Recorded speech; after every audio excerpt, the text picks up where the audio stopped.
రోజుకి ఒక ఆపిల్ తినడం వలన డాక్టర్ అవసరం ఉండదు అంటారు. రోజుకి ఒక తులసి ఆకు తినడం వలన క్యాన్సర్ రాకుండా ఉంటుంది. రోజుకి ఒక గ్లాసు నిమ్మరసం తాగితే శరీరంలో ఉన్న కొవ్వు కరిగిపోతుంది. ఆ రోజుకి 3 లీటర్ల నీటిని తాగితే రోగాలు దరిచేరవు.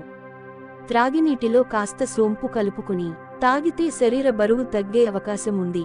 నీళ్లలో నానబెట్టిన ఖర్జూరాలను రోజుకు పరగడుపున 2 లేదా 3 తినడం వలన శరీరంలో కొవ్వును తగ్గిస్తుంది. అలాగే ఎముకలను దృఢపరుస్తుంది. నాడీ వ్యవస్థను బలోపేతం చేస్తుంది. రక్తాన్ని శుద్ధి చేసి శరీరానికి కావలసిన ఐరన్ను ఇస్తుంది. ఆ 2 అరటిపండ్లు తింటే 90 నిమిషాలకు పాటు వ్యాయామం చేసే అంత. ఆహారంలో వెల్లుల్లిని క్రమం తప్పకుండా తీసుకుంటే ఎముకల బలం తగ్గదు. ప్రతిరోజు భోజనం తర్వాత కొద్దిగా బెల్లం తీసుకుంటే జీర్ణశక్తితో పాటు రక్తం కూడా వృద్ధి చెందుతుంది. వారానికి 2 లేదా 3 సార్లు బీట్రూట్ను తినడం వలన కొత్త రక్తం ఏర్పడుతుంది.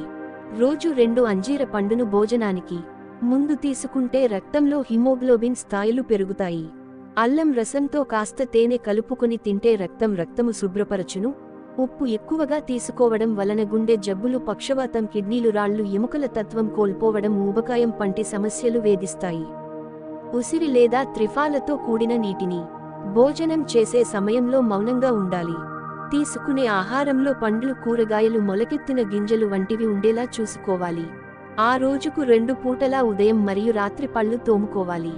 రాత్రి ఎక్కువసేపు మేలుకోవద్దు, దీనివలన ఆరోగ్య సమస్యలు వస్తాయి. రోజు తాగండి.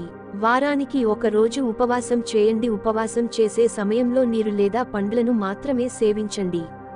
భోజనంలో పులుపు, మసాలాలు, మిర్చి, వేపుడు, చక్కెర వంటి పదార్థాలకు దూరంగా ఉండండి.